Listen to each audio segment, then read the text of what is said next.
The kiss lasted only seconds, but Clara felt the earth shift beneath her feet, like the ground itself was remembering how to breathe.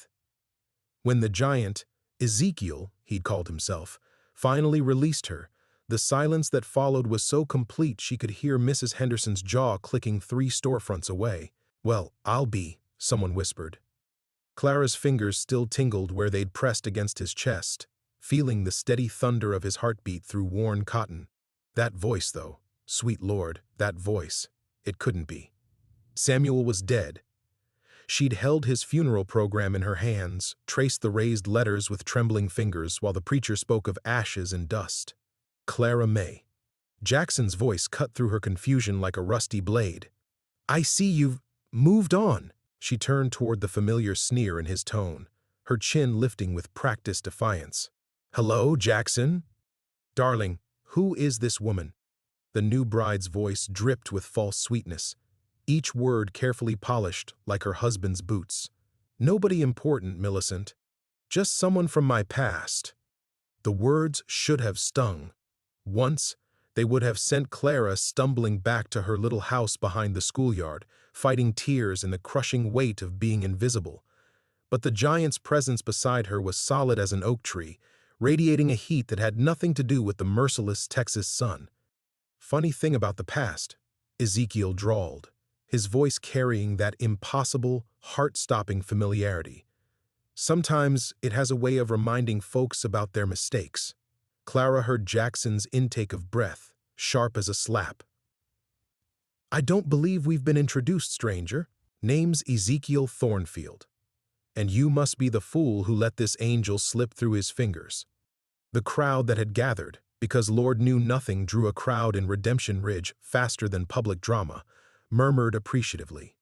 Clara felt heat creep up her neck. She wasn't used to being defended, wasn't used to standing in the middle of Main Street like some prize to be won or lost. "I think there's been a misunderstanding." Millicent's voice had gained a razor edge. "Jackson and I are happily married. Clara May is, well, she's..."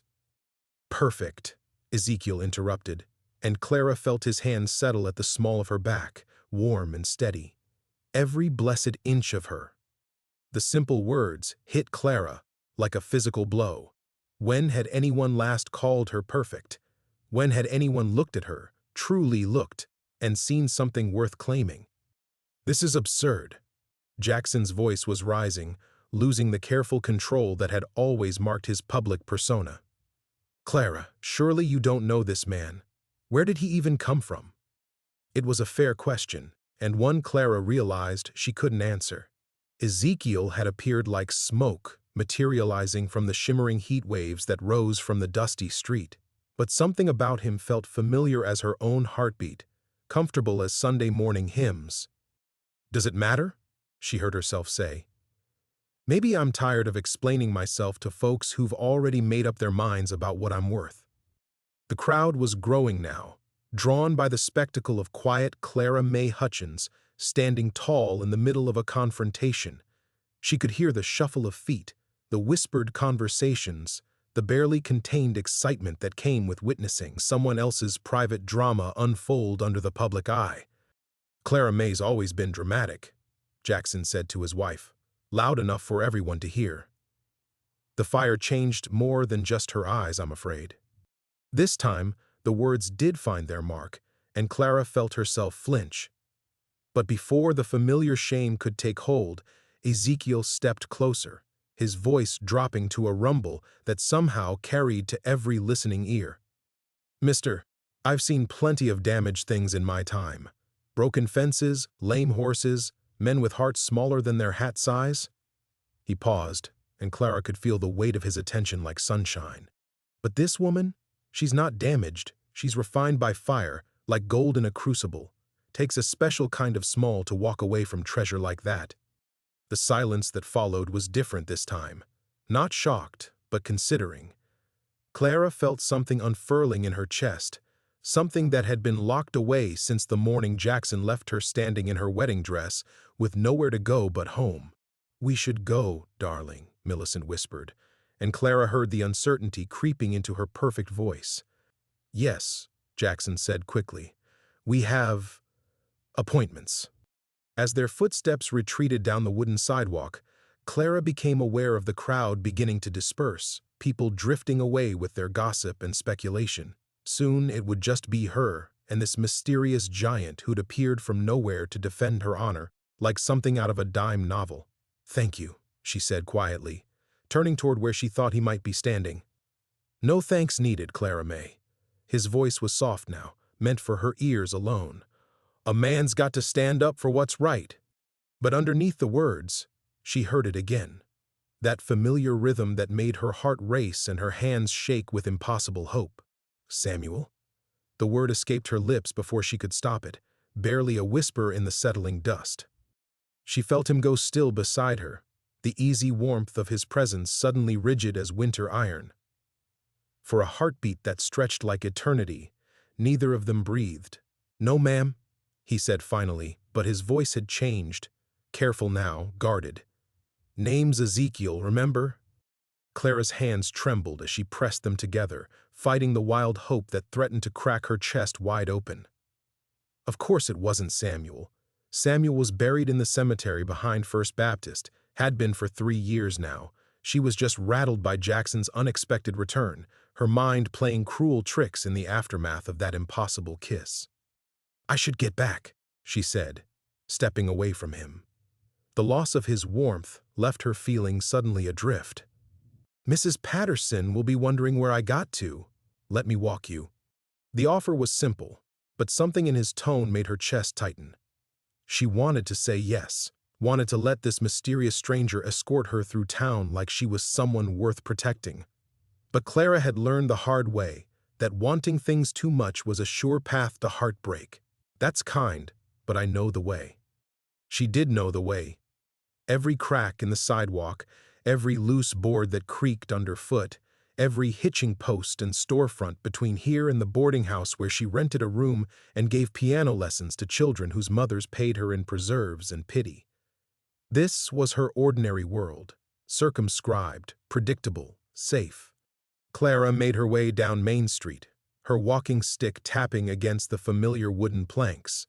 She heard Ezekiel's footsteps behind her for the first block, heavy boots keeping pace at a respectful distance.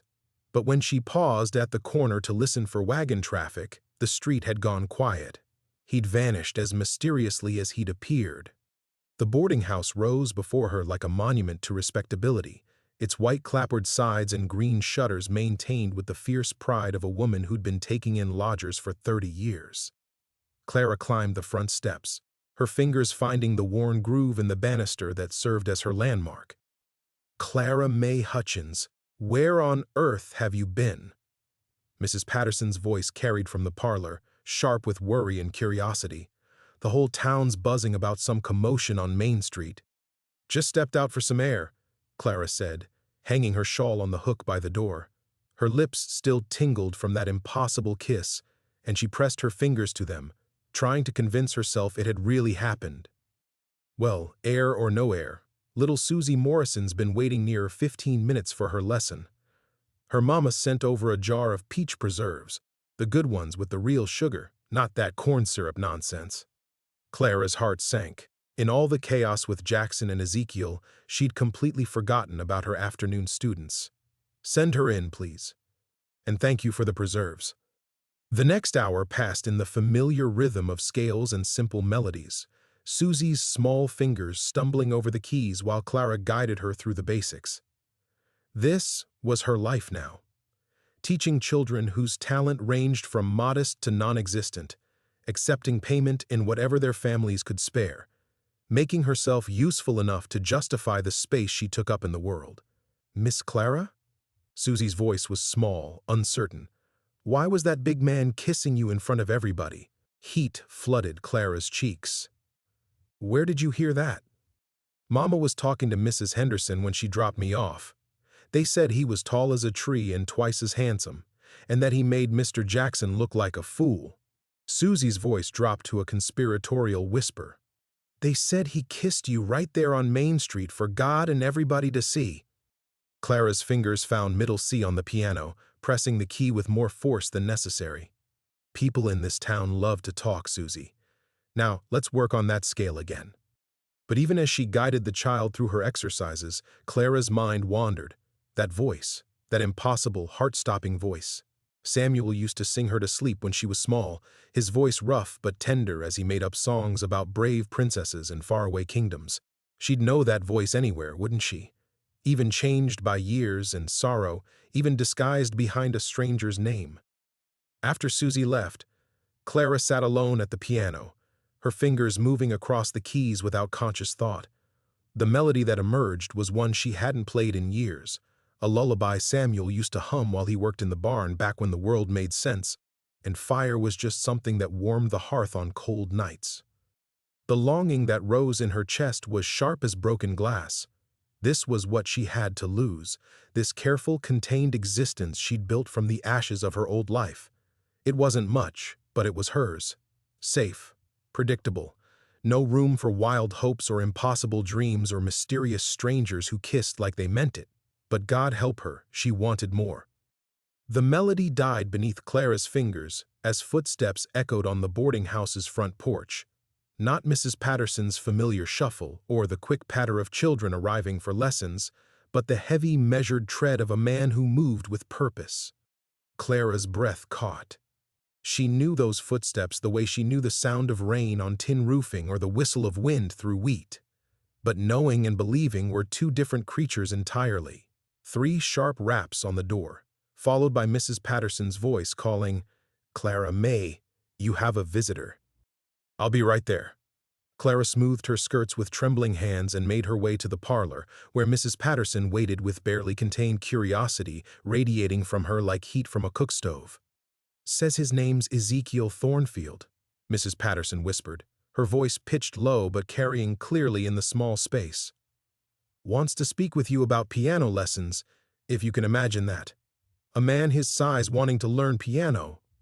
But Clara wasn't listening to Mrs. Patterson's chatter. Every nerve in her body had gone taut as piano wire because underneath the boarding house's familiar sense of lemon oil and lavender sachets, she caught something else, something that made her chest tight and her hands shake. Wood smoke, leather, and beneath it all, a scent that belonged to summer evenings and childhood safety, the smell of her brother's shirt when he'd lift her onto his shoulders to watch the sunset. "Miss Clara?" Mrs. Patterson's voice seemed to come from very far away. "Should I show him in?" Clara pressed her palms against her skirts. This was her choice, the moment when she could either open the door to possibility or keep it safely closed. She could send him away, return to her carefully ordered existence of piano lessons and preserves, of small kindnesses and smaller expectations. Or she could step into whatever storm this stranger, this impossible familiar stranger, had brought to her doorstep. "Yes," she heard herself say. "Please show him in." Mrs. Patterson's footsteps retreated, followed by muffled conversation, and then those achingly familiar boots crossing the threshold. The parlor suddenly felt smaller, the air thicker, as if the very walls were holding their breath. "Miss Clara." His voice was careful, formal, nothing like the warm drawl he'd used to defend her on Main Street. "Thank you for seeing me. Mr. Thornfield." She turned toward him, wishing desperately that she could see his face, could read whatever truth or deception might be written there. "Mrs. Patterson mentioned piano lessons." A pause stretched between them, long enough for Clara to hear the mantel clock tick 3 times, and Mrs. Patterson's deliberate footsteps retreating toward the kitchen, though no doubt she'd pressed her ear to the door the moment she thought herself out of sight. "That was an excuse," he said finally. "I wanted to see you again, to make sure you were all right after what happened earlier." "I'm perfectly fine." The words came out sharper than she'd intended, though I'm curious why a complete stranger would concern himself with my well-being. Another pause, and this time Clara heard something that made her heart hammer against her ribs, the soft intake of breath that Samuel used to make when he was gathering courage to confess some childhood mischief. "Maybe I don't feel like such a stranger," he said quietly. The simple words hung in the air between them like smoke, and Clara felt the careful walls she'd built around her heart begin to tremble. She wanted to demand answers, to ask him straight out if he was the ghost she thought she recognized. But fear held her tongue. Fear that he'd confirm her impossible hope, and greater fear that he'd deny it. "People don't just appear from nowhere," she said instead. "Everyone comes from somewhere. Everyone has a story." "Yes, ma'am." "They do. And yours?" She heard him shift, the floorboard creaking under his weight. "Complicated. Most worthwhile things are." When he spoke again, his voice was rougher, edged with something that might have been pain. "What if someone you trusted, someone you loved, had hurt you so badly you thought you'd never recover? And then what if that someone showed up years later, wanting things they had no right to ask for?" Clara's throat went dry. The hypothetical question felt anything but theoretical, weighted with a sorrow so deep it seemed to pull all the air from the room. "I suppose," she said carefully, "I'd want to know why they stayed away so long. Why they let me think they were gone forever. And if the answer was shame, if they'd done something so terrible they couldn't bear to face what they'd caused, then I'd wonder if their shame was more important to them than my grief." The words fell between them like stones into still water, and Clara immediately regretted their harshness. But she'd lived with too much uncertainty, too many questions that would never find answers. The silence stretched until Clara thought she might scream. Then, so quietly she almost missed it, he whispered, "Clara May, I'm sorry." And in those 3 words, delivered in a voice broken by years and regret, Clara finally heard the truth she'd been afraid to hope for. Samuel had come home. The truth hung between them like a live wire, crackling with 3 years of buried grief and desperate longing. Clara's legs went weak, and she groped behind her for the horsehair settee, sinking onto it before her knees could buckle entirely. Samuel. His name escaped her lips like a prayer, and she heard him make a sound, half sob, half exhale, that confirmed what her heart already knew. But even as joy threatened to crack her chest wide open, another emotion rose to meet it, a rage so pure and white-hot it stole her breath. She pressed her hands to her mouth, fighting the urge to scream, to rage, to demand answers that might destroy what little peace she'd managed to build from the ashes of her old life. "Clara May, please?" "No." The word came out harder than she'd intended, sharp enough to cut. "You don't get to please me. Not after 3 years, not after letting me bury an empty coffin and grieve a brother who was alive somewhere, breathing and walking and choosing to stay away." She heard him move closer, his boots heavy on Mrs. Patterson's polished floor. But she held up a hand to stop him. If he touched her now, if he offered comfort with the same hands that had struck the match, accidentally or not, she might shatter completely. "I looked for you," she whispered. The words scraped raw from her throat. "After they pulled me from the barn, when they told me you were gone, I didn't believe them. I made Deputy Morrison search every inch of that rubble twice. I walked the creek bed for miles, calling your name until my voice gave out. I held on to hope until it near killed me. Clara, I mourned you." The words exploded from her with a force that surprised them both. "I sat beside that empty grave every Sunday for a year, talking to dirt and stones because I thought that was all I had left of my brother. While you were, where were you, Samuel? Where have you been while I learned to live in the dark?" The silence that followed was deafening. Clara could hear her own heartbeat, thunderous in her ears, and somewhere in the kitchen, Mrs. Patterson's careful footsteps as she pretended not to eavesdrop on the most important conversation of Clara's life. "Dallas, mostly," Samuel said finally, his voice so quiet she had to strain to hear it. "Working oil rigs, cattle drives.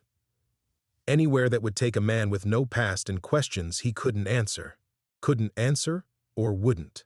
Another pause, longer this time. "Both."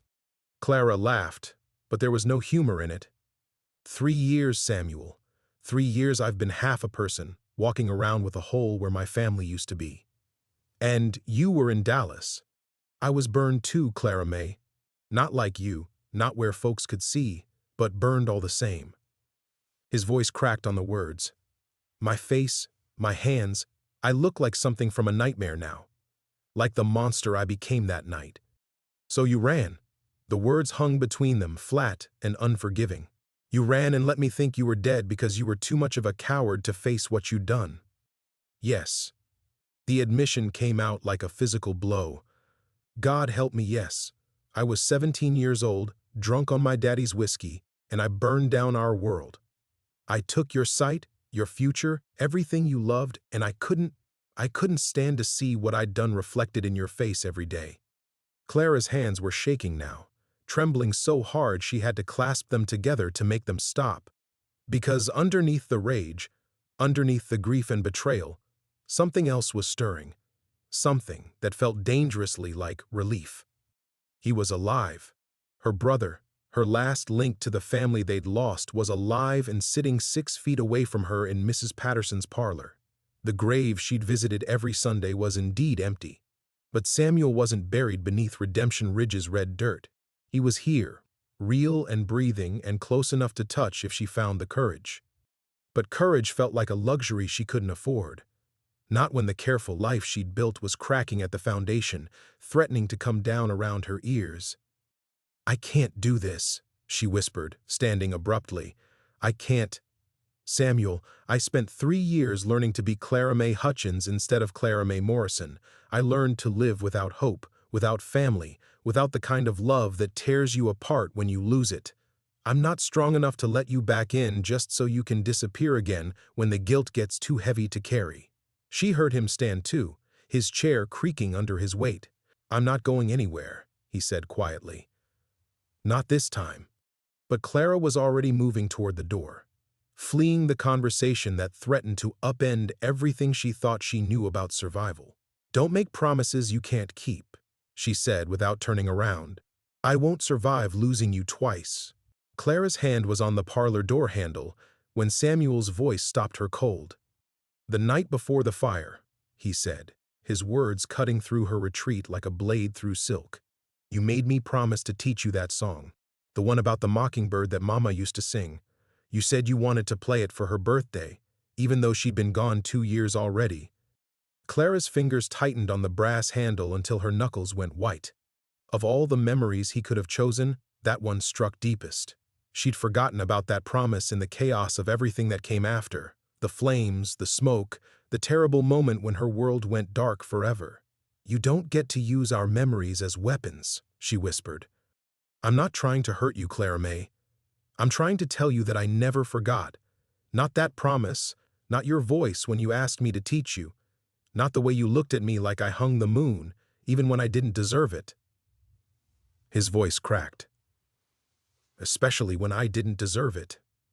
She could feel Mrs. Patterson's presence hovering just beyond the kitchen door, could practically hear the older woman's scandalous delight at having a genuine family drama unfold in her respectable parlor.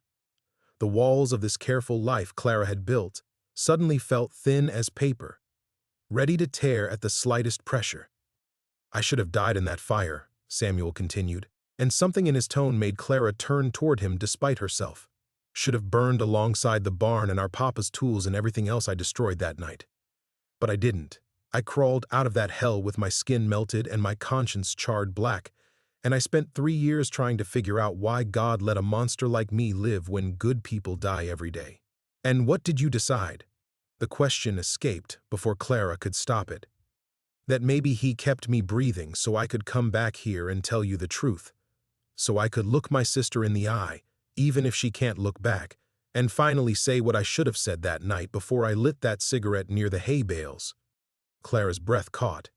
She'd always wondered what started the fire, but the investigators had found no clear cause, and Samuel's body, or what everyone assumed was his body, had been too badly burned to provide answers.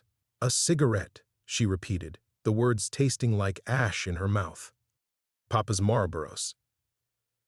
I'd snuck a pack from his coat pocket, thought I was being so grown up, smoking in the barn like some kind of cowboy from a picture show. His laugh was bitter, self-loathing. The hay was dry from the drought, and I was drunk enough to be careless. When the whole place went up, I tried to get to you, but the smoke was so thick, and I could hear you screaming my name. Stop! Clara pressed her hands to her ears, but Samuel's voice followed her anyway.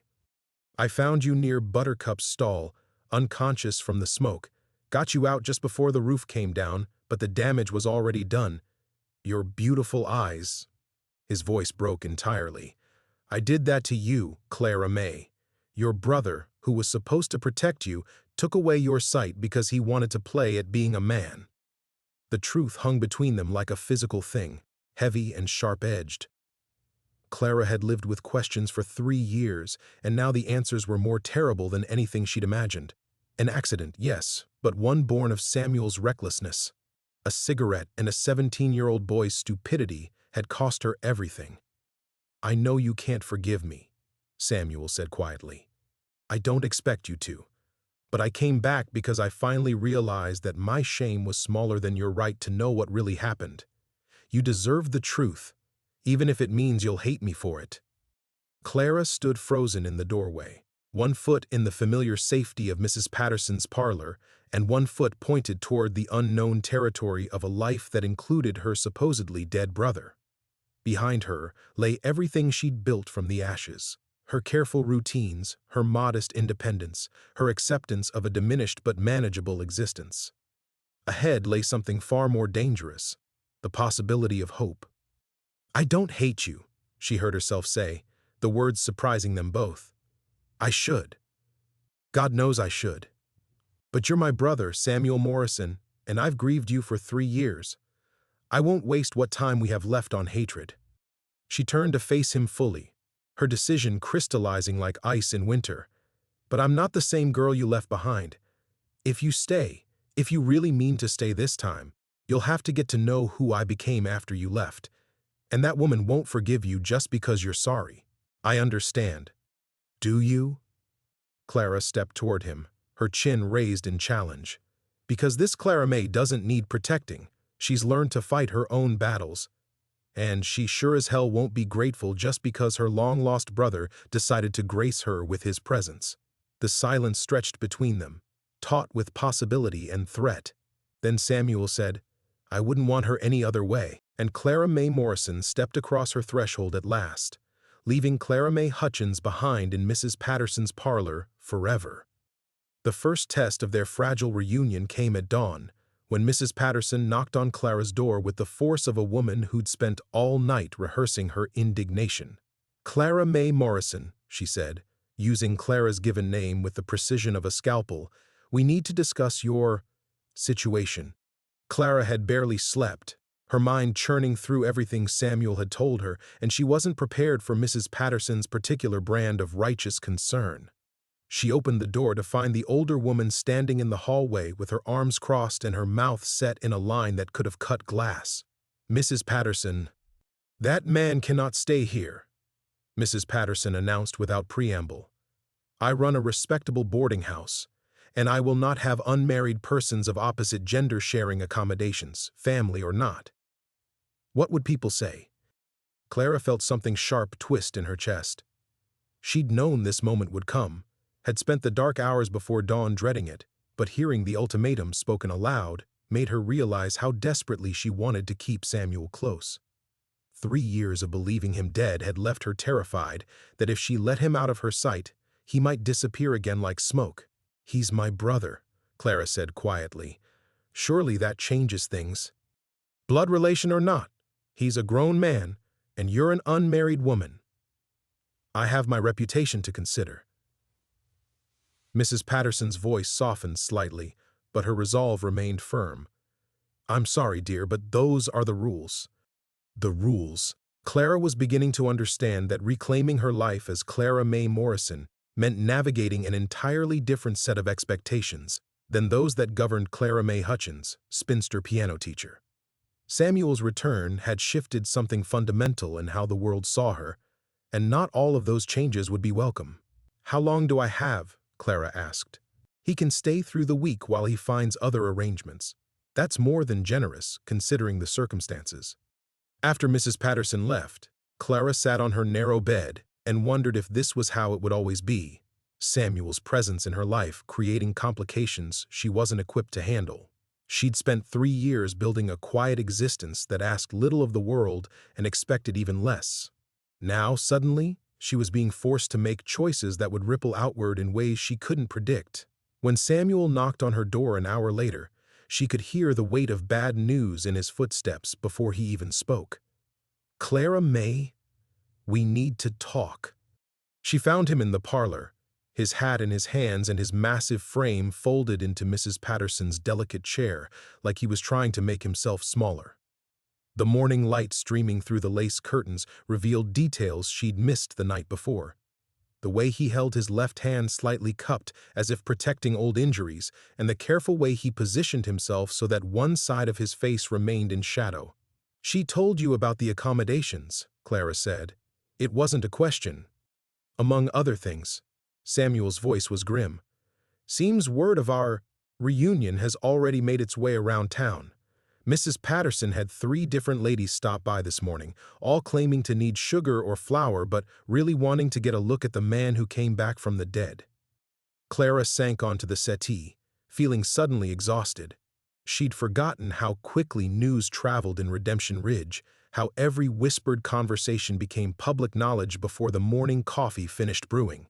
"What did they say?" she asked, though she wasn't sure she wanted to know. "Nothing to my face. But I heard plenty through the window while Mrs. Patterson kept them occupied." Samuel was quiet for a moment then. "Clara May, some folks are saying I never died at all, that I ran off after the fire and abandoned you when you needed me most." The words hit her like a physical blow because they were essentially true. Samuel hadn't died in the fire, and he had abandoned her when she needed him most. The fact that shame and grief had driven him away didn't change the fundamental reality of what his absence had cost her. "Maybe they're not wrong," Clara said quietly. Samuel was silent for so long that Clara began to wonder if he'd left the room. When he finally spoke, his voice was hoarse. "I know how this looks. I know what kind of man leaves his blind sister to fend for herself for 3 years. But I need you to understand something. Staying away wasn't the easy choice. It was the coward's choice, and I've paid for it every day since. And now? Now I'm asking for a chance to prove that I'm not that same scared boy who lit a cigarette in a dry barn." He paused.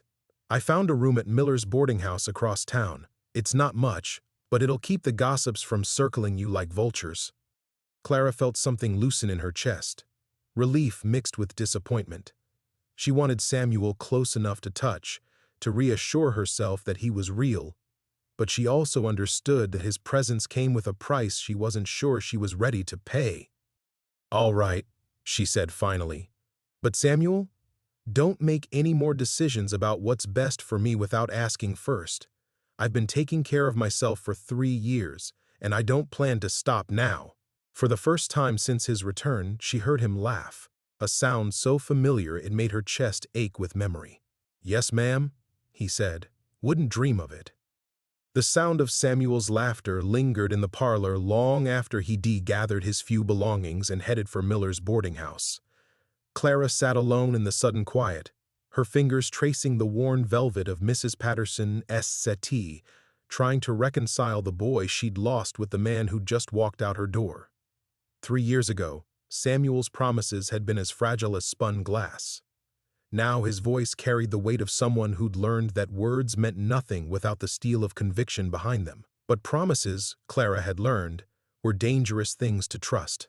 The morning brought a steady stream of visitors, each one arriving with transparent excuses and hungry curiosity. Mrs. Abernathy claimed she needed to borrow thread for mending, though Clara could hear the rustle of a full sewing basket at the woman's feet. Miss Cordelia from the general store stopped by with a pound of sugar Clara hadn't ordered, her voice pitched high with barely contained excitement as she peppered Mrs. Patterson with questions about the mysterious gentleman caller. Clara remained in her room through most of it, listening to the careful dance of information gathering that passed for conversation in Redemption Ridge.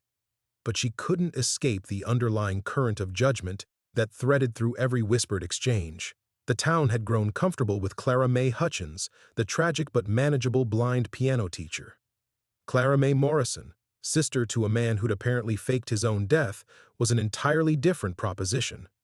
By noon, the visitors had dwindled to a trickle, but the damage was done. When Clara finally ventured downstairs, she found Mrs. Patterson in the kitchen, her movements sharp with agitation as she attacked an innocent pot with a scrub brush. "Well, Mrs. Patterson said without preamble. "I hope you're prepared for Sunday service this week." Clara's stomach dropped. She'd been so focused on Samuel's return that she hadn't considered the gauntlet of public scrutiny waiting for her at church. In a town where Sunday worship was as much about social positioning as spiritual reflection, her appearance would be nothing short of theatrical. "Maybe I should stay home this week," Clara said quietly. "Absolutely not." Mrs. Patterson's voice cracked like a whip. "You run from this congregation now, and you'll spend the rest of your life running. Better to face them with your head held high and let them choke on their own speculation." The older woman's fierce loyalty caught Clara off guard. For all her concerns about respectability, Mrs. Patterson was preparing to stand beside Clara in the coming storm, and that knowledge steadied something fundamental in Clara's chest. "What exactly are they saying?" Clara asked. Mrs. Patterson was quiet for a moment. "The scrubbing sounds gentling. Nothing I care to repeat. But the general sentiment is that your brother's return raises questions about his character. And by extension, yours." The unfairness of it hit Clara like a physical blow. Samuel's choices had consequences that rippled outward, touching her life in ways she couldn't control or predict.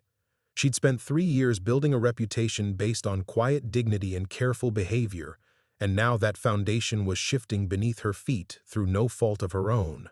"Mrs. Patterson," Clara said carefully, "if having me here becomes a problem for your business—" "Don't you dare finish that sentence."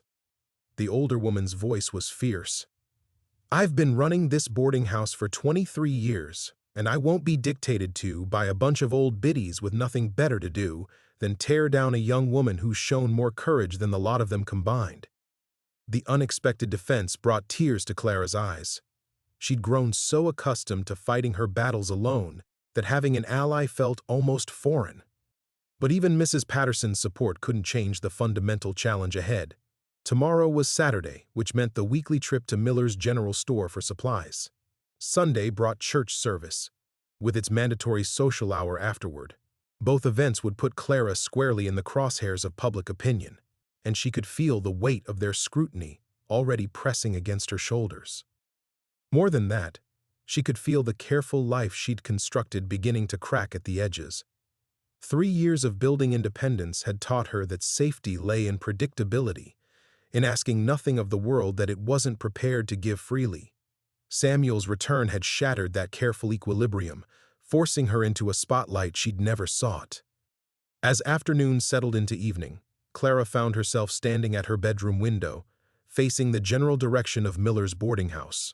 Somewhere across town, Samuel was settling into a room of his own, probably wrestling with the same questions that plagued her: whether their reunion would survive the weight of public disapproval, whether the bonds between them were strong enough to weather the storm they could both feel gathering on the horizon. The thought of losing him again, not to death this time but to the slow poison of community judgment, made her chest tight with panic.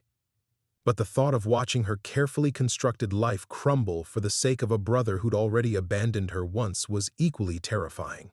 Clara May Morrison was about to face her first real test, and she wasn't sure either of them was strong enough to survive it. The test came sooner than Clara expected. She was barely through the door of Miller's General Store Saturday morning when the conversation stopped. Not gradually, the way talk might naturally ebb and flow, but with the sudden suffocating completeness of a theater curtain dropping. The silence pressed against her skin like humidity before a storm, thick with anticipation and barely concealed hunger.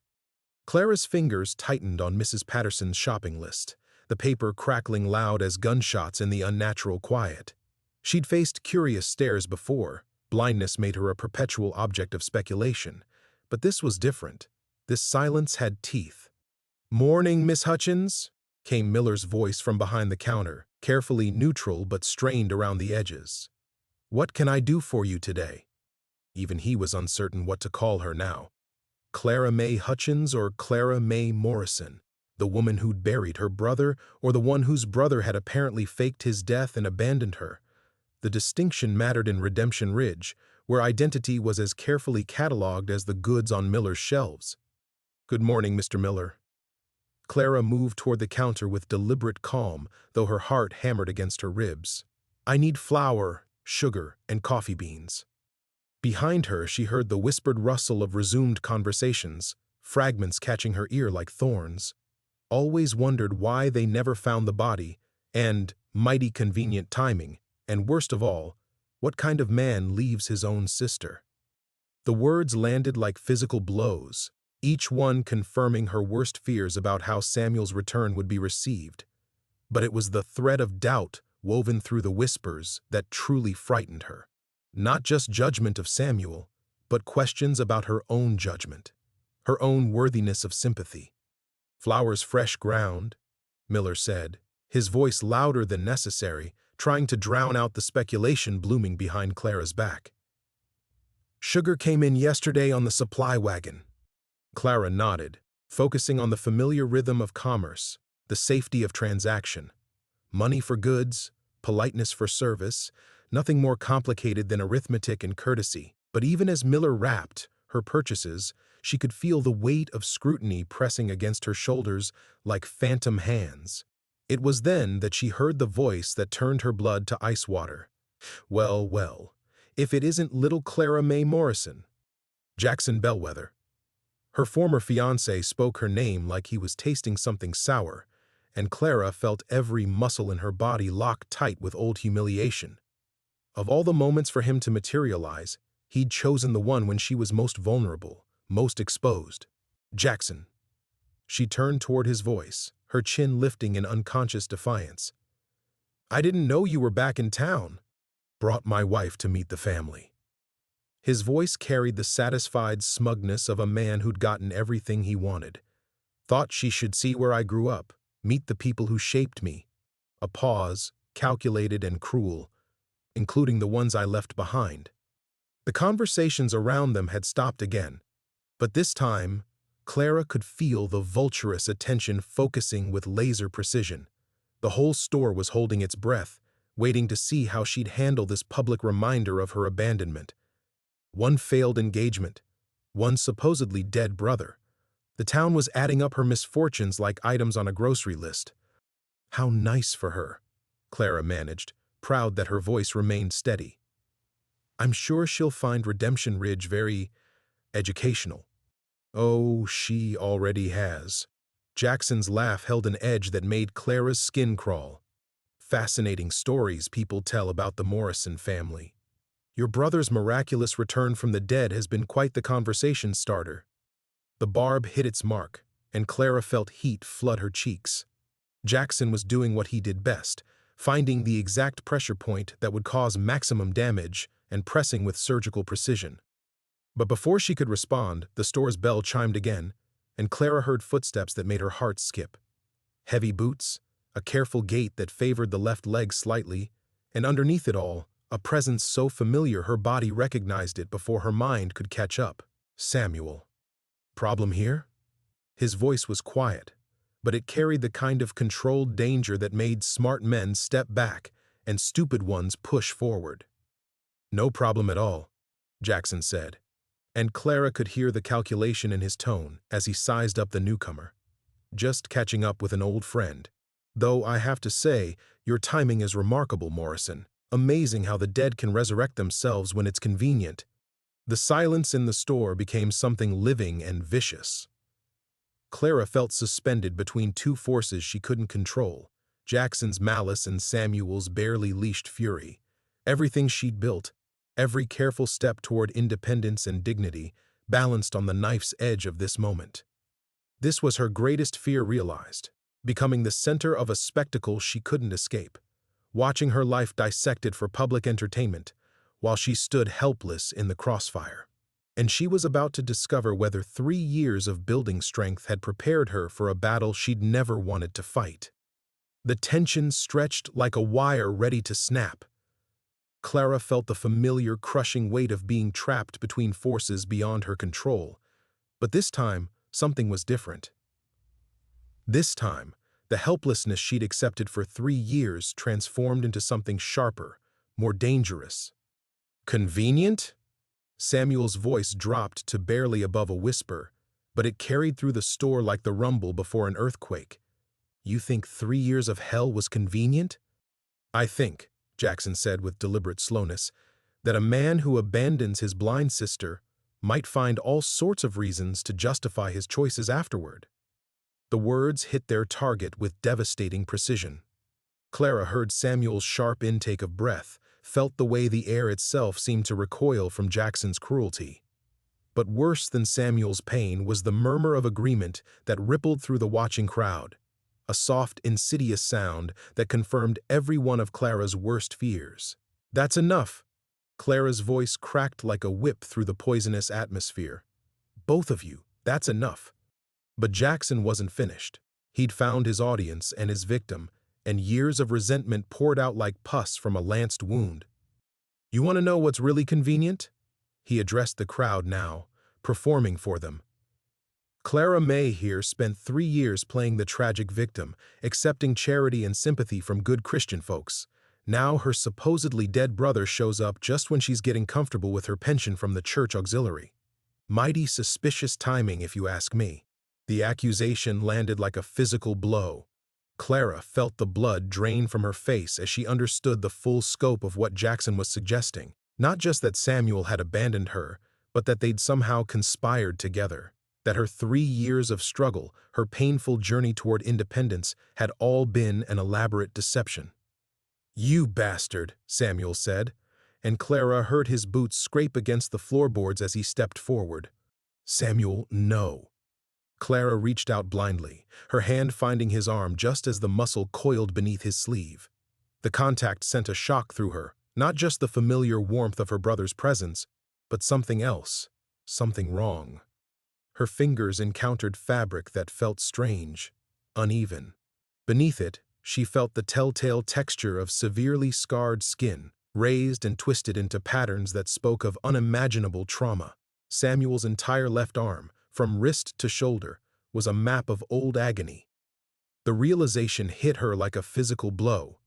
Whatever had happened to Samuel during those 3 missing years, it hadn't been convenient. It hadn't been an escape. It had been its own kind of hell. But the damage was already done. Jackson's poison had found fertile ground in the minds of people who'd always been looking for reasons to withdraw their conditional sympathy. Clara could hear it in the shift of their breathing, the way conversations resumed with new energy and darker speculation. "Come on, Clara May." Samuel's voice was rough with barely controlled emotion. "Let's go." They made their way to the counter, where Miller waited with unconcealed discomfort, his hands shaking slightly as he tallied her purchases. The simple transaction felt like it took hours. Every second stretched taut with the weight of watching eyes and whispered judgments. As they stepped onto the boardwalk outside, Clara heard Jackson's voice carrying through the open door behind them. "Mark my words," he was saying to his captivated audience, "there's more to this story than either of them is telling. And when the truth comes out, this town's going to feel mighty foolish about all the charity it's wasted on the Morrison family." Clara's legs nearly buckled. 3 years of careful reputation building, destroyed in the space of 5 minutes.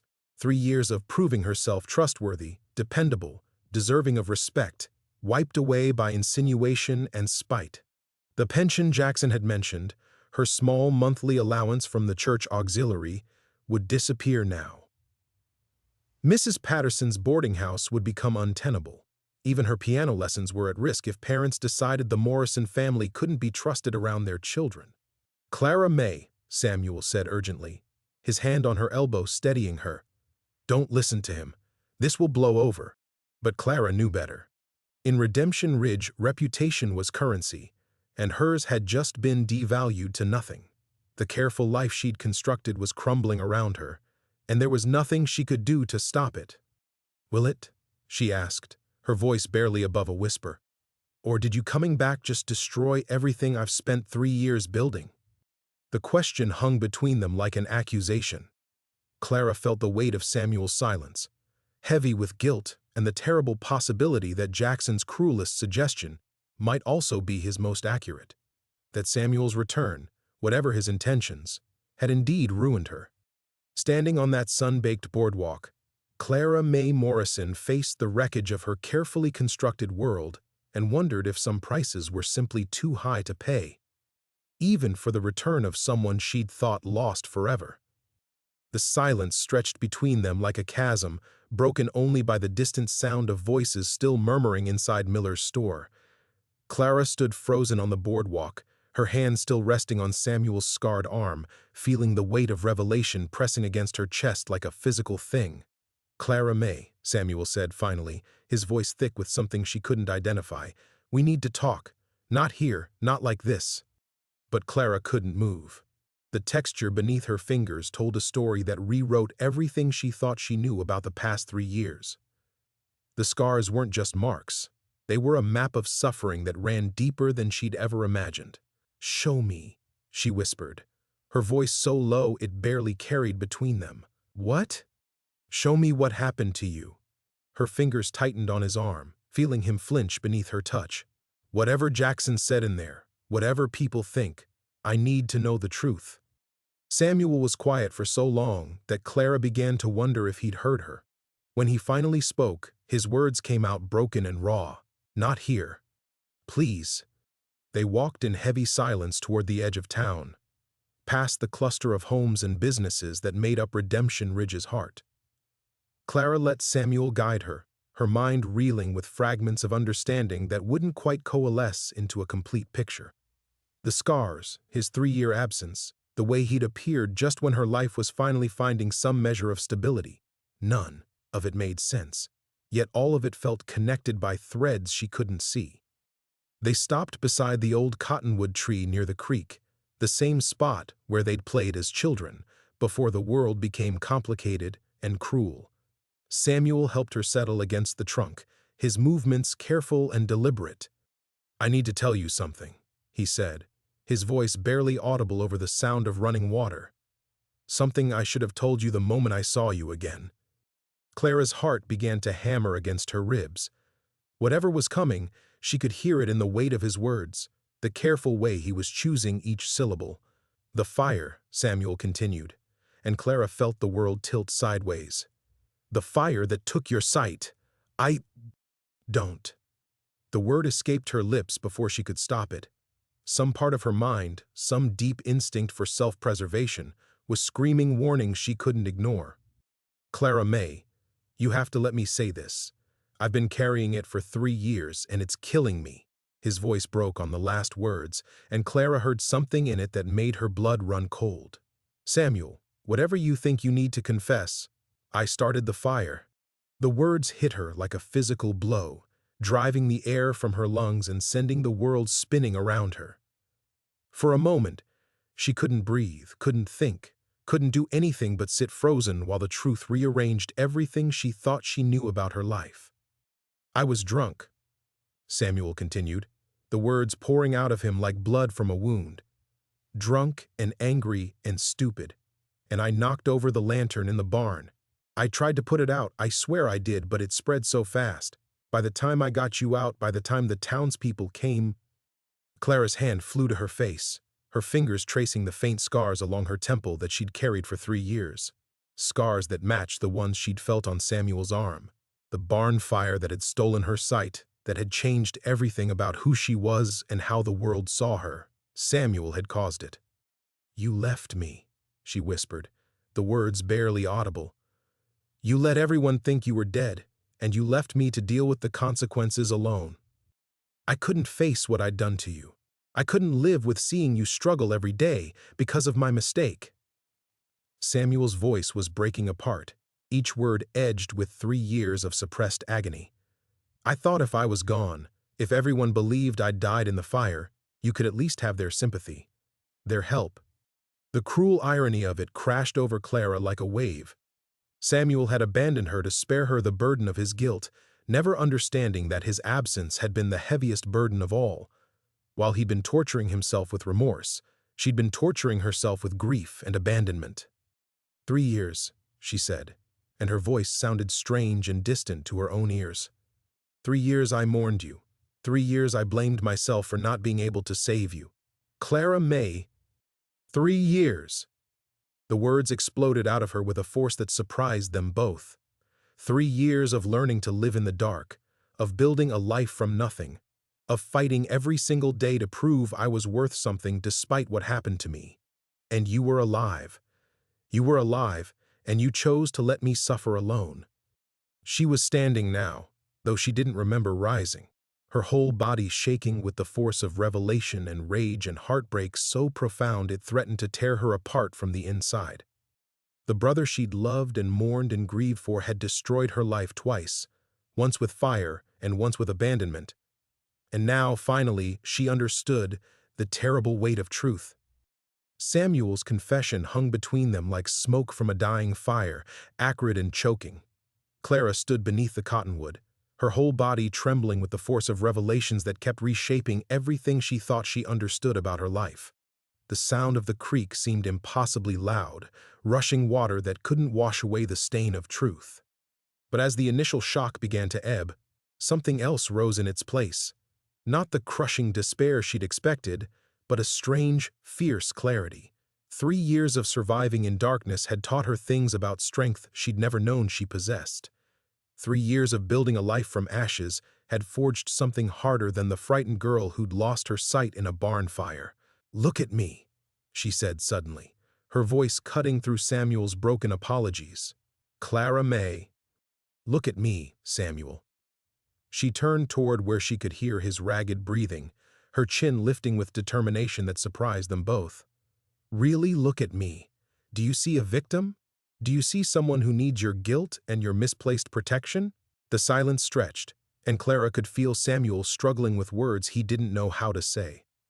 "I see," he said finally, his voice thick with wonder. "I see someone who survived, someone who built something beautiful out of the worst thing I could have done to her." Clara felt tears she'd been holding back for 3 years finally spill over. Not tears of despair, but something cleaner. Grief finally allowed to run its course, anger finally given permission to burn bright and true. "I did survive," she said, and the words carried a power that made her stand straighter. "I survived losing my sight, losing you, losing Jackson, losing every single thing I thought defined me. And I didn't just survive, I found ways to thrive. I found work, respect, independence. I found myself." The truth of it rang through her like a bell. Jackson's accusations in the store, his attempts to paint her as a charity case and a fraud, couldn't touch what she'd actually accomplished. The people of Redemption Ridge had seen her teach their children, had heard her play music that moved them to tears, had watched her navigate their world with grace and determination. One spiteful man's poison couldn't erase 3 years of proof. "And now," she continued, her voice growing stronger with each word, "now I understand what you've been carrying. The guilt that sent you running, the shame that kept you away. But Samuel," she reached out, her hand finding his face, her fingers tracing scars she could feel even in the beard he wore. "What happened to you out there? Where have you been?" His hand covered hers, and she felt him lean into her touch like a man dying of thirst finding water. "Working oil rigs in East Texas," he said quietly. "Dangerous work, but it was what I deserved. Got caught in a derrick fire 2 years ago. Seemed fitting somehow. Lost most of the hearing in my left ear, got these scars to match the ones I gave you." Clara's heart clenched, but not with pity, with understanding. Samuel had been punishing himself, seeking out his own form of darkness to match what he'd inflicted on her. They'd both been living in the shadows of that night, both carrying burdens that belonged to them together. "We can't change what happened," she said, her voice steady now, sure. "But we can choose what happens next. Clara May, after what you did, I learned who I really was underneath all the things I thought I needed to be whole." She pulled her hand back, squaring her shoulders.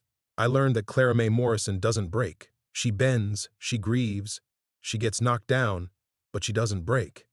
For the first time since his confession, she heard something like hope creep into Samuel's voice. "So what do we do? Jackson's already got half the town believing we're frauds. Your reputation—" "Let me worry about my reputation." Clara felt a smile tug at the corners of her mouth, small but real. "I've spent 3 years proving my worth to this town. One bitter man's lies can't erase that overnight." She thought of Mrs. Patterson, who'd never once treated her with anything less than respect. Of the children she taught, whose parents trusted her with their most precious gifts. Of Miller himself, who'd tried to shield her from Jackson's venom. The real bonds she'd forged wouldn't shatter at the first test. Besides, she added, her voice taking on a note that would have warned anyone who really knew her, Jackson Bellwether just made a serious mistake. He reminded me exactly why I stopped letting other people's opinions define what I'm worth. The sun was beginning to set behind the cottonwood, painting the sky in shades she remembered from before the fire. Clara May Morrison stood in that golden light, no longer the broken girl who'd lost everything, no longer the victim who'd merely survived. She was something new, something forged in darkness and tempered by struggle, a woman who'd found her own strength and intended to use it. The real battle for her place in Redemption Ridge was just beginning. The golden light was fading by the time Clara and Samuel made their way back toward town, but Clara's resolve had only grown stronger. Each step carried her further from the woman who'd fled Miller's store in shame and closer to someone she was still discovering, someone who wouldn't be cowed by Jackson Bellwether's poison or anyone else's judgment. "We're going to the church social tomorrow night," she announced as they reached the edge of Main Street. Samuel's stride faltered. "Clara May, that might not be wise. After today, people will be what? Watching? Whispering? Let them." Clara's voice carried a steel that had been forged in 3 years of proving herself worthy of respect. "I've been part of this community's life for 3 years. I've taught their children, played hymns for their weddings and funerals, contributed to every church fundraiser and social gathering. Jackson Bellwether can't erase that with accusations and insinuations." They paused outside Mrs. Patterson's boarding house, where Clara could hear the familiar sounds of evening settling over the town, dinner preparations, children being called inside, the distant lowing of cattle. These were the rhythms of a life she'd built from nothing, and she wouldn't let them be taken from her without a fight. "What if they turn their backs on you?" Samuel asked quietly. "What if Jackson's convinced enough people that... Then I'll know who my real friends are." Clara turned toward her brother, her chin lifted with determination. "Samuel, I spent 3 years learning to navigate in darkness. Do you really think I'm going to be afraid of people who hide their cruelty behind righteous whispers?" Inside the boarding house, Clara could hear Mrs. Patterson moving about the kitchen, preparing supper with the same methodical care she brought to everything. Tomorrow, Clara would have to face whatever consequences Jackson's accusations had set in motion. Some of her piano students might not return. The church auxiliary might question her pension. People who'd grown comfortable with her presence might suddenly find reasons to keep their distance. But tonight, she was going to plan. "I need you to help me with something," she said, her mind already working through possibilities. "Jackson thinks he can destroy what I've built here by making people doubt my honesty, my motives, my worth to this community. He's banking on the idea that I'll shrink away, that I'll prove his point by acting like someone with something to hide." Samuel was quiet for a long moment, and Clara could hear him weighing her words. "What are you thinking?" "I'm thinking Jackson Bellwether has spent his whole life believing he can control other people's stories. He controlled mine when he left me at the altar. He's trying to control it again now." Clara's voice took on the same determined edge that had carried her through learning to read Braille, mastering the layout of the town's streets, building independence from nothing. "But I'm not the same woman he abandoned 3 years ago. And it's time he learned that." A door opened somewhere down the street, spilling light and laughter into the evening air. The sound reminded Clara of everything she stood to lose, but also everything she'd already survived losing. She'd built this life once from ashes and heartbreak. If necessary, she could build it again. "The church social tomorrow night," she repeated, her decision crystallizing into something unshakable. "We're going together. We're going to walk in there with our heads held high, and we're going to remind everyone exactly who Clara May Morrison really is." Samuel's hand found her shoulder, and she could feel the tremor in his touch. Not fear, but something deeper. Admiration, perhaps, or recognition of the strength she'd discovered in herself. "And who is Clara May Morrison?" he asked softly. Clara smiled, feeling the truth of it settle into her bones like sunlight after a long winter. She's a woman who's been tested by fire and darkness and abandonment, and who's still standing. She's a teacher, a musician, a friend to anyone decent enough to deserve it. She's someone who's earned her place in this community through 3 years of hard work and honest living. She paused, letting the weight of that truth sink in. And she's someone who's done being defined by other people's fear, guilt, or spite. The evening air carried the scent of sage and distant rain, promising relief from the drought that had gripped Redemption Ridge for months. Clara breathed it in deeply, feeling something like anticipation replace the dread that had been choking her since the confrontation at Miller's store. Tomorrow night, Jackson Bellwether would learn what she'd spent 3 years discovering, that Clara Mae Morrison wasn't someone who could be broken by cruel words or driven away by gossip. She was someone who'd been forged in darkness and emerged stronger for it. The final confrontation was coming, and Clara Mae Morrison intended to meet it as herself, complete, unashamed, and unafraid. The next morning dawned gray and heavy, the promised rain still holding itself back from Redemption Ridge's parched earth. Clara woke before sunrise, her body thrumming with nervous energy that had nothing to do with fear and everything to do with anticipation. Today would test every lesson she'd learned about standing in her own truth. She dressed with particular care, choosing the deep blue dress that Mrs. Patterson had helped her select 2 years ago, the one that brought out her eyes and made her feel like more than a woman groping through darkness. As she braided her hair, her fingers moved with the same deliberate precision she brought to everything now, each motion a small act of defiance against the chaos Jackson was trying to create around her. The morning hours crawled by with agonizing slowness. Clara tried to focus on preparing for her afternoon piano lessons, but her mind kept drifting to the evening ahead.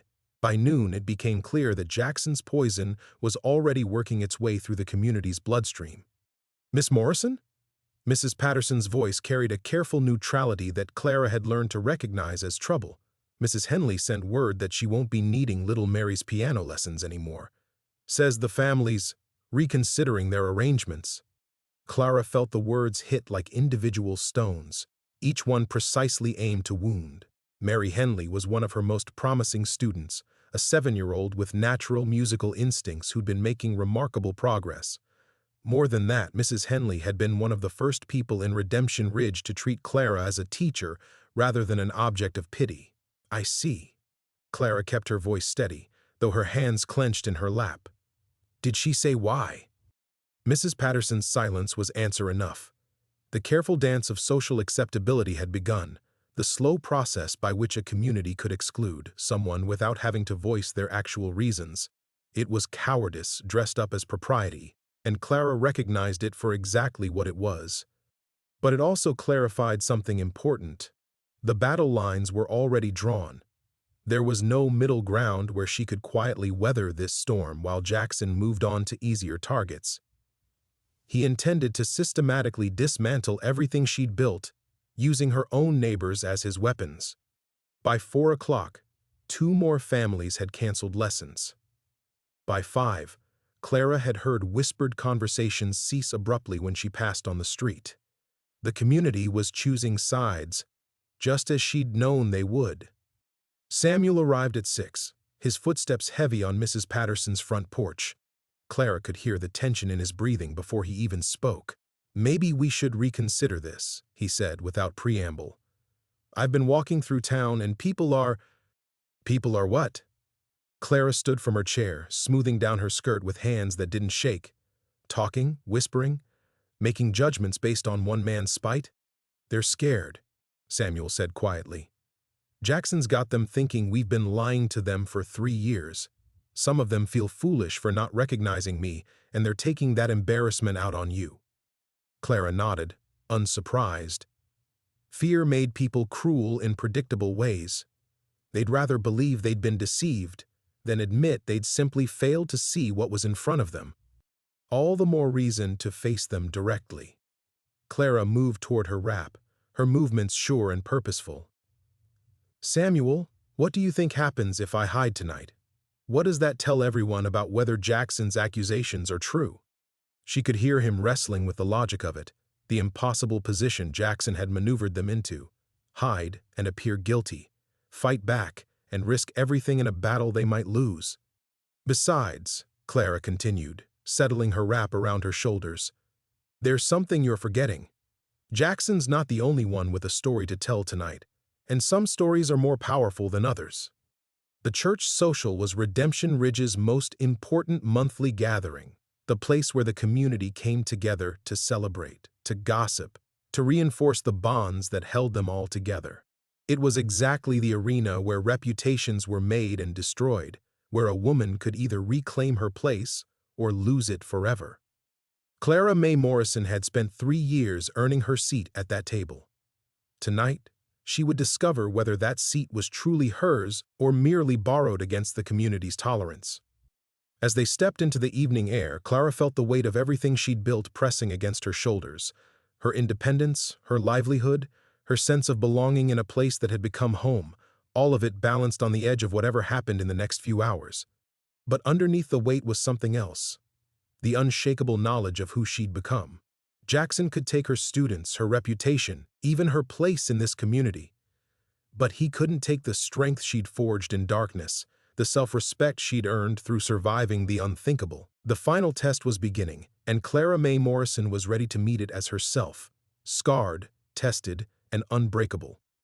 The Redemption Ridge Community Church sat at the heart of town like a beacon against the darkening sky, its windows glowing with warm light that spilled onto the dusty street. Clara could hear the familiar sounds of the monthly social even from a block away: voices raised in conversation, children's laughter, the scrape of fiddles being tuned for the evening's music. Samuel's arm tensed under her hand as they approached the front steps. "Clara Mae, I can hear them talking. Your name's being mentioned, and not kindly." "Good," Clara replied, her voice steady as granite. "Let them get it all out before we walk in. I'd rather face their whispers head-on than pretend they don't exist." They paused at the church steps, and Clara could feel the weight of curious stares from the windows above. The conversations inside had grown noticeably quieter. That particular hush that meant people were watching something they expected to be scandalous. "Together," Clara murmured, and they climbed the steps. The moment they entered the fellowship hall, the effect was immediate and absolute. Conversations didn't just quiet, they stopped entirely, as if someone had thrown a switch that controlled the entire room's voice box.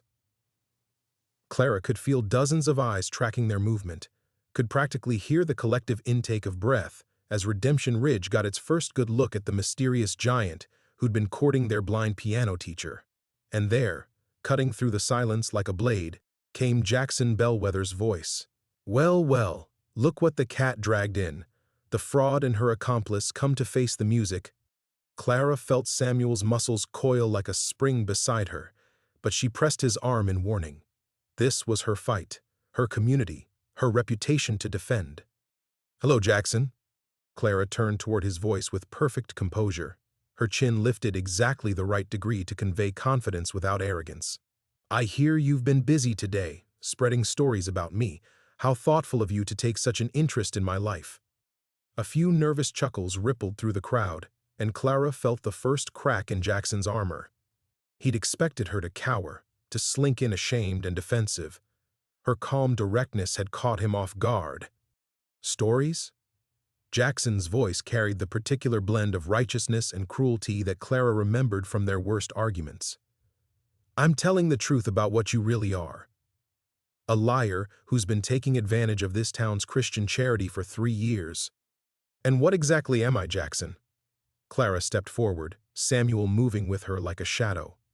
"Please, enlighten everyone. Tell them exactly what I've done that's so terrible."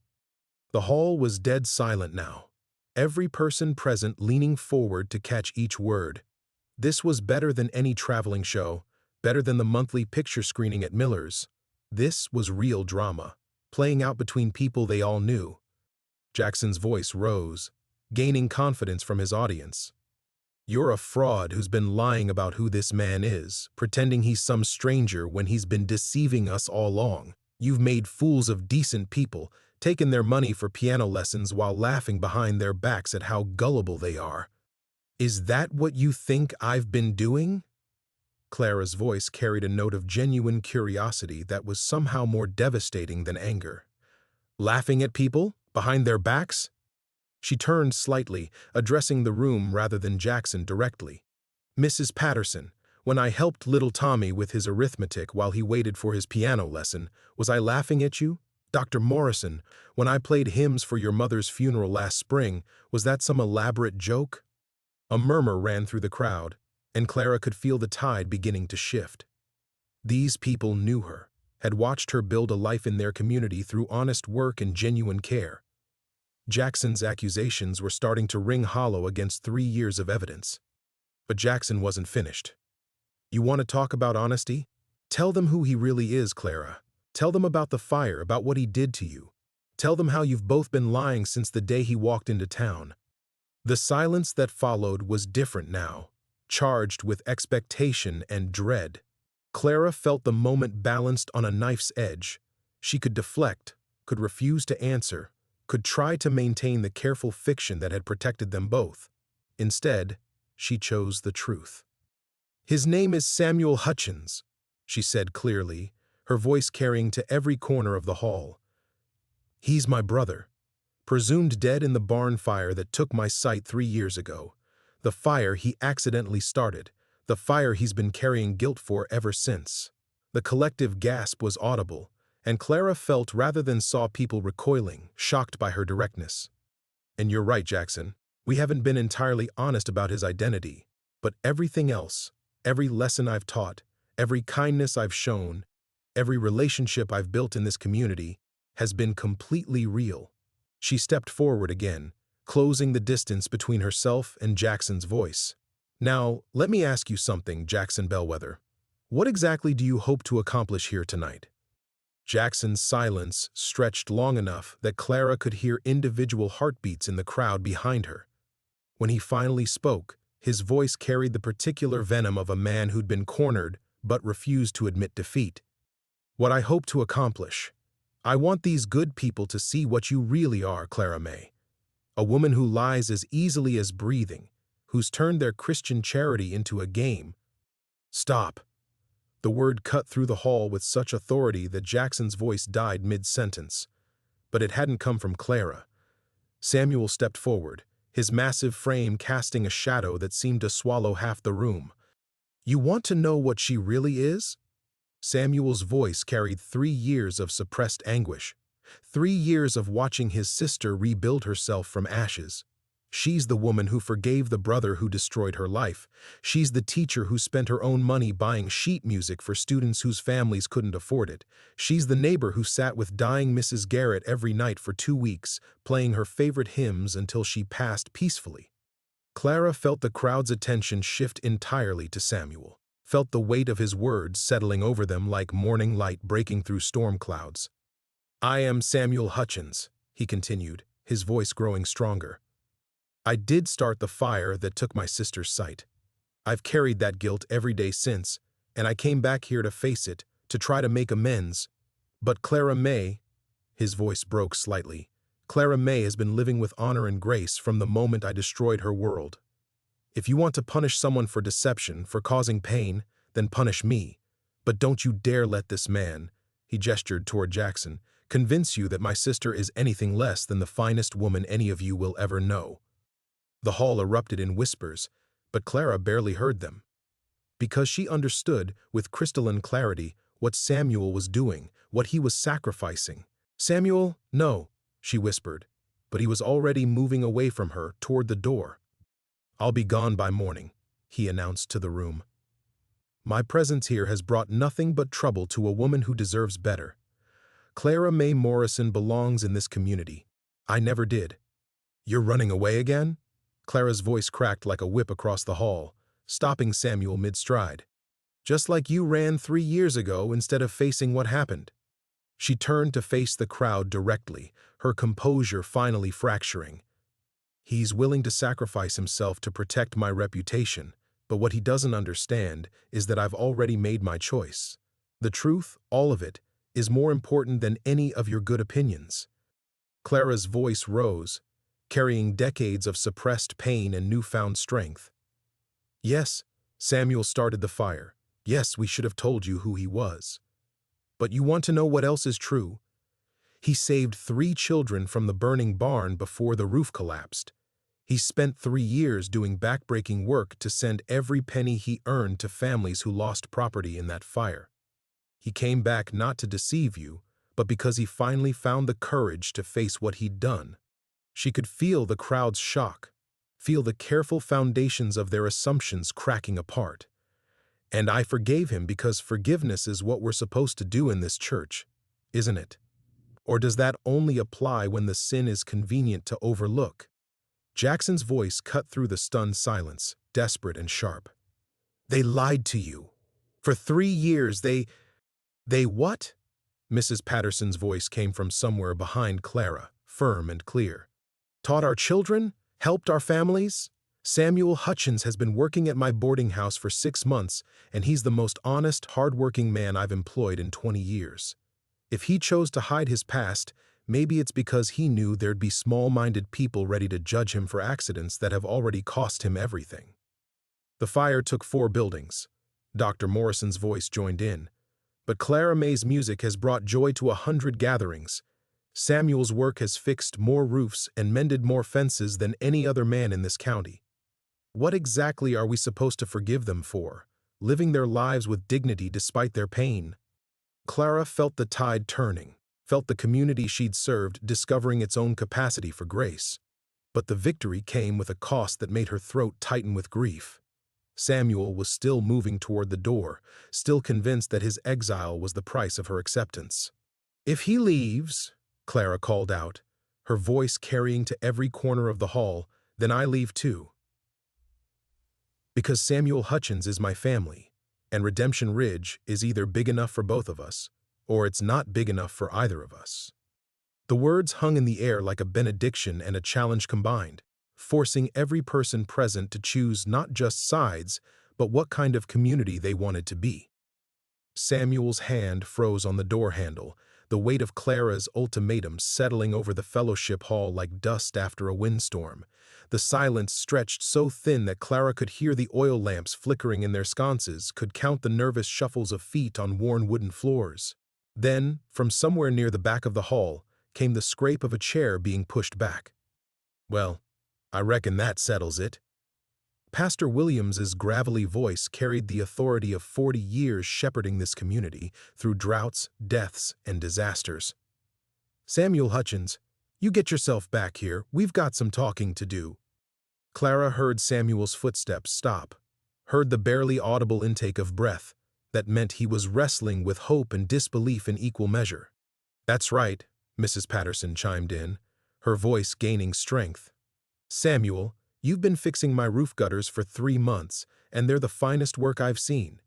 You think I care what your name used to be? A murmur rippled through the crowd, not the vicious whisper of gossip, but something warmer. Clara felt the shift like a change in weather, felt years of carefully built relationships asserting themselves against Jackson's poison. Now hold on just a minute. Jackson's voice cracked with desperation. You're all letting emotion cloud your judgment. These people deceived you. Jackson Bellwether. The new voice belonged to Mayor Hutchins, no relation despite the name, and it carried the flat authority of a man who'd presided over town meetings for 20 years.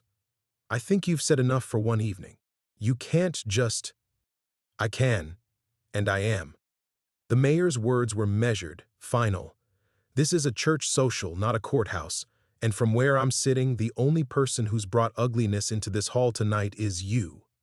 Clara heard chairs scraping, footsteps moving, and realized that people were physically turning away from Jackson, creating a buffer of empty space around him. The community was making its choice visible, undeniable. Clara May. Dr. Morrison's voice was closer now, warm with something that sounded remarkably like pride. I've been thinking about what you said, about forgiveness being what we're supposed to do in church. Seems to me you and your brother have been practicing that better than most of us. Samuel's footsteps finally moved, not toward the door, but back toward Clara. She felt his presence beside her like warmth from a fireplace, solid and life-giving. I don't understand, Samuel said quietly, and Clara could hear the bewilderment in his voice. "After everything I've done, everything I've cost this community." "Son," Pastor Williams interrupted gently, "what you cost this community was 4 buildings. What you've given it is 6 months of honest work and the chance to watch your sister become one of the finest women we've ever had the privilege to know. Seems like a fair trade to me." The murmur of agreement that followed was stronger now, voices joining together like instruments finding harmony. Clara felt tears threatening and blinked them back, overwhelmed by the grace she was witnessing. Furthermore, the pastor continued, "I seem to recall a certain parable about lost sheep, something about how the finding is worth more than the losing. Samuel, you've been lost for 3 years. Strikes me that your coming home is exactly the kind of thing we ought to be celebrating. That's assuming he stays." Mrs. Patterson's voice carried a note of stern affection that made Clara smile despite herself. "Samuel Hutchins, I've got a boarding house to run and gutters that won't fix themselves. I hope you weren't planning on disappearing on me again." Samuel's voice was rough with emotion. "I don't know what to say." "Say you'll stay," Clara whispered, reaching for his hand. "Say you'll let this be home." The silence that followed was different from all the others, not charged with tension or expectation, but full of possibility. Clara could feel the community around them settling into a new understanding, a new story about who they were and what they valued. "I'll stay," Samuel said finally, his voice carrying clearly through the hall. "If you'll have me." The response was immediate and unmistakable. Chairs scraping as people stood, voices calling out welcomes and offers of work. The sound of a community opening its arms to embrace what it had almost lost. In the midst of it all, Clara heard Jackson's footsteps retreating toward the door, his departure as unnoticed as yesterday's sunset. His weapon had been exposure, the threat of revelation. But what he'd failed to understand was that some truths, once spoken aloud, became not shame but freedom. Samuel's hand closed around hers, warm and certain. "Thank you," he whispered. Clara smiled, feeling the last pieces of her carefully constructed walls crumble away. "Thank you for coming home." Around them, Redemption Ridge began the slow, sweet work of healing, one conversation at a time, the return. 3 months later, Clara stood at her kitchen window, listening to the sounds of Redemption Ridge awakening to a new day. The drought had finally broken 2 weeks ago, and the scent of rain-washed earth still lingered in the morning air. But it wasn't the weather that had transformed the town. It was something deeper, something that had taken root the night Samuel chose to stay. "Morning, Miss Clara," Tommy Patterson's voice called from the street. "Samuel's already at the school fixing them windows you mentioned." Clara smiled, wrapping her shawl closer as she stepped onto her porch. Samuel had thrown himself into community work with the fervor of a man making up for lost time. Not just the paying jobs Mrs. Patterson found him, but the small kindnesses that made a difference. Repairing Mrs. Garrett's front steps without being asked, teaching the Miller boys proper carpentry techniques, staying after church to fix whatever Pastor Williams had noticed needed attention. The transformation hadn't been immediate or easy. Those first weeks after the revelation, conversations still stopped when Samuel entered a room. Children still stared with wide eyes at his scarred face. But Redemption Ridge had made its choice that night in the fellowship hall, and the community honored that choice with stubborn determination. Clara made her way down Main Street, her cane tapping a familiar rhythm on boardwalks that felt different now. Not because they'd changed, but because she had. The careful walls she'd built around herself had crumbled that night, leaving her more vulnerable but also more connected to the life flowing around her. "Clara May," Dr. Morrison's voice called from his office doorway. "Could you spare a moment? I wanted to discuss the music program for the Harvest Festival." She paused, struck by something she'd only recently begun to notice. People spoke to her differently now, not with the careful gentleness reserved for damaged things, but with the easy familiarity of true friendship. The truth about Samuel's identity had somehow freed her own. "Of course, Dr. Morrison. Though you might want to speak with Samuel about building a proper stage this year. He has ideas about acoustics that might surprise you." The doctor chuckled. "That brother of yours has ideas about everything. Good ones, mostly. Pastor Williams is already planning to put him in charge of the church expansion project. Clara felt warmth bloom in her chest. Samuel was building a life here, not just surviving but contributing, creating something meaningful from the ashes of his guilt. She'd watched him change over these months, watched him learn to accept forgiveness, not as something he had to earn, but as something freely given. The sound of hammering drew her toward the schoolhouse, where she found Samuel working alongside two of the younger men in town. Their easy conversation and shared laughter told her everything she needed to know about how completely he'd been accepted. "Clara," Samuel called, and she heard him climbing down from whatever he'd been working on. "You're early for lessons today." Mrs. Henderson moved her appointment, Clara replied, then lowered her voice. "Are you happy, Samuel? Really happy?" The question had been building in her for weeks. She could hear contentment in his voice, could feel the peace radiating from him, but some part of her still feared that his acceptance was performance rather than truth. "You know what's strange?" Samuel said quietly, his voice thoughtful. "For 3 years I thought coming home would mean facing judgment, paying some kind of debt. But what I found instead was—" He paused, searching for words. "Purpose, I suppose. The chance to build instead of just survive." Clara nodded, understanding completely. She'd spent 3 years learning to navigate a world without sight, but only in the past months had she truly learned to live in it fully, without the protective barriers that had kept her safe, but also kept her alone. "There's something else," Samuel continued, and she heard a note of gentle amusement in his voice. "Mrs. Patterson has been dropping hints about the widow Stevens. Apparently, she thinks I need settling influences in my life." Clara laughed, a sound of pure joy that drew curious glances from the other workers. "Mrs. Patterson thinks everyone needs settling influences. But what do you think?" "I think," Samuel said carefully, "that for the first time in 3 years, I can imagine a future that isn't defined by the past.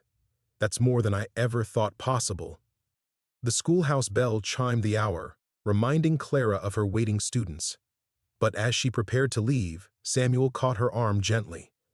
"Clara," he said, his voice thick with emotion, "I never thanked you properly. Not just for forgiving me, but for showing me how to forgive myself. For teaching me that redemption isn't something you earn, it's something you live." Clara reached up and touched his scarred cheek, feeling the warmth of skin that had survived fire, the solid reality of a brother who had found his way home. "We taught each other," she said simply. "Now come on, Mrs. Patterson will have both our heads if we're late for supper again." Together they walked back toward the heart of Redemption Ridge, two people forever changed by truth, forever strengthened by grace, forever home, the new beginning. 1 year later, Clara stood at the piano in the newly completed church sanctuary, her fingers moving across keys that Samuel had carefully tuned that morning. The harvest festival was in full swing outside, but she'd stolen a quiet moment to practice the hymn she'd be performing at tomorrow's dedication service. The church expansion was Samuel's masterpiece, soaring rafters that seemed to lift voices toward heaven, windows positioned to catch the morning light just so, acoustics that made every note ring pure and true. But more than the craftsmanship, it represented something profound, a man who had once destroyed now creating something that would stand for generations. "Sounds beautiful," Samuel's voice came from the doorway, warm with the easy affection that had replaced the careful guilt of those early months. "Your windows make all the difference," Clara replied, not stopping her playing. "The way the light moves across the keys, I can feel it warming my hands." She heard his footsteps approaching, heard the slight creak as he settled into the front pew. This had become their evening ritual during the construction, Clara playing while Samuel sketched plans or simply listened, both of them finding peace in the shared silence. "Emma Stevens was asking about you today," Clara said, letting a note of teasing enter her voice. The courtship had been slow and careful, but everyone in town could see the gentle affection growing between Samuel and the quiet widow who ran the town's small library. "Mrs. Patterson's matchmaking is getting less subtle," Samuel replied, and Clara could hear his smile. "She suggested Emma might need help organizing the book drive. Twice." And? And I said yes. Emma's good company, Clara. She doesn't see the scars anymore. I'm not even sure she ever really did. Clara's heart lifted at the contentment in her brother's voice. Love had found him, not the desperate kind that demanded perfection, but the steady kind that saw clearly and chose to stay. Emma Stevens understood about rebuilding from loss. Her own husband had died in the war, leaving her to raise 2 young children alone. She and Samuel shared a quiet strength, a knowledge of how to carry sorrow without being broken by it. The sound of fiddle music drifted through the open windows, reminding Clara that the festival was still in full swing. She could hear children laughing, smell the smoke from the barbecue pit, feel the pulse of a community celebrating not just the harvest but its own resilience. "Clara," Samuel said quietly, "do you remember what you told me that first night? About learning to hear differently?" "I remember. I've been thinking about that. How everything sounds different now. Not just because of time, but because of where I'm standing. The same voices, the same sounds, but they mean something different when you're home instead of hiding." Clara's hands stilled on the keys. In all their conversations, about forgiveness and redemption, they'd rarely spoken about the deeper transformation. How coming back had changed not just their circumstances, but their very selves. "Do you miss it sometimes?" she asked carefully. "The distance? It must have been simpler when you didn't have to care what anyone thought." Samuel was quiet for so long that Clara wondered if she'd pushed too far. Then he sighed, a sound full of complicated honesty. "Sometimes," he admitted, "when the responsibility feels heavy, when I look at all the trust people have placed in me and wonder if I deserve it. But then I remember what isolation cost me, not just the loneliness, but the way it made everything smaller. My guilt, my shame, my whole world shrunk down to just surviving each day. And now? Now I'm building something. Not just with my hands, but with my life. Every day I stay, every person who trusts me with their work, their friendship, it's like adding another brick to something solid and real." Clara nodded, understanding perfectly. Her own world had expanded in ways she'd never expected. The music students she taught, the church social committee she'd joined, the careful courtship with Dr. Morrison that had blossomed over months of shared conversations, all of it had grown from the moment she'd stopped protecting herself and started truly living. "The children want to dedicate a song to you tomorrow," she said, "for the sanctuary dedication. They've been practicing Amazing Grace." She heard Samuel's sharp intake of breath, knew the hymn's words about finding and being found would resonate deeply. "Amazing Grace," he repeated softly. "How sweet the sound. I think I'm finally beginning to understand what that means." Outside, the fiddle music swelled, joined by voices lifted in harmony. Clara stood and moved toward the window, feeling the evening breeze carry the sounds of home, laughter, music, the comfortable chaos of people who belong to each other. Samuel joined her, and they stood together listening to Redemption Ridge celebrate another day of choosing hope over fear, grace over judgment. "We're home," Clara said simply. "We're home," Samuel agreed, his voice full of wonder at the simple truth of it. In the distance, the church bell chimed the hour, its bronze voice carrying across the town Samuel had rebuilt and the community that had learned to love without condition. Tomorrow would bring new challenges, new choices, new chances to live the grace they'd been given. But tonight, they were exactly where they belonged.